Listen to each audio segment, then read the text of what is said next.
I'm Sophie, a first year fashion marketing student at Leeds Beckett University. This vlog is going to consist of the theoretical application to give an explanation of my behaviour as a customer. To begin with, I'm going to define the meaning of marketing and how it can be linked with buyer behaviour. According to the Chartered Institution of Marketing, they outline that marketing is the strategic business function that creates value by stimulating, facilitating and fulfilling customer demand. When making a purchase, a 6-step process is followed to determine the decision-making of what the customer is buying, claimed Gosnay and Richardson 2010. When a purchase is carried out, it falls under one of 3 buying situations, these being routine problem solving, a regular purchase that doesn't require any consideration, limited problem solving, which is a less frequent, more expensive, deliberate purchase, and extended problem solving. This is an extremely infrequent purchase that is a serious investment and comes with high risk. I'm now going to talk you through my decision-making process when buying this. Stage 1, problem recognition. This is wanting whiter teeth and needing toothpaste. Stage 2, information search. As I tried the toothpaste previously, I thought I'd buy it and I was drawn to the branding and packaging of this particular one. Stage 3, information evaluation. I could have picked from a variety of brands and whitening formulas, but I decided to go with an affordable and accessible product. Stage 4, purchase decision. I bought the product from Superdrug, which was really convenient for me.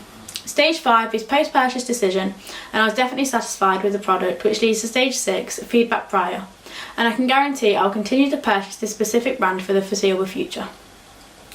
I was influenced to buy this product through the pure desire to have whiter teeth. I constantly see it plastered over social media such as Instagram, where bloggers and influencers have a perfect smile. I've had my teeth whitened professionally, so this was a way to keep up with the maintenance of having whiter teeth. Not only that, I was also influenced to buy this product through the branding and packaging. Max White have numerous different types of toothpaste within the collection, however I found as long as it said Max White on the packaging, I was happy to buy it. When applying theory to this purchase, I found it related well to Pavlov's theory of classical conditioning, as a similar process occurs between the consumer and the toothpaste. The whitening toothpaste, the unconditioned stimulus, inside the packaging claims to whiten teeth, the unconditioned response. Introducing the Max White branding and packaging, the neutral stimulus, creates the same effect and end result, whiter teeth. Repeating this over time, the two become associated, which means the consumer expects a whitening effect from just the packaging alone, regardless of the toothpaste, the same way Pavlov's dog expected food from just the sound of a bell, making the packaging and branding a conditioned stimulus and the expectation of whiter teeth a conditioned response. Moving on to my next purchase, I'll be talking about my car, a Vauxhall Corsa. This is an extended problem solver as I've only ever made the purchase once. It is a long time commitment, requires money, time and effort and comes with a high risk. For the decision making process on this purchase, the problem recognition was wanting a car and wanting to be able to get to different places. The information search was that I had to look for a long time and do a lot of research before making the purchase, considering lots of different factors. Stage 3 is information evaluation. I had to think about a number of options before buying the car, for example the make, the mileage and the year it was made. Stage 4, purchase decision. In this case it was a private car sale and I went to view it a number of times before actually purchasing it, to make sure it was the right choice. Stage 5, post-purchase decision. Overall I was extremely happy with my purchase and it was definitely worth the money, time and effort of buying it. Finally, Stage 6, feedback prior. Although I'm happy with my purchase, I think I should have spent more time considering the extra costs of running a car, as it made the overall price a lot more expensive. There were a few aspects that influenced me to make a purchase that was expensive as well as high risk. First of all, the social expectation of having a car is very high, and as you can imagine this puts a huge strain on young people to feel they need a car as soon as they pass their test. Another factor is having a sense of independence. This meant I could get anywhere I needed to be without having to rely on other people, buses or taxis.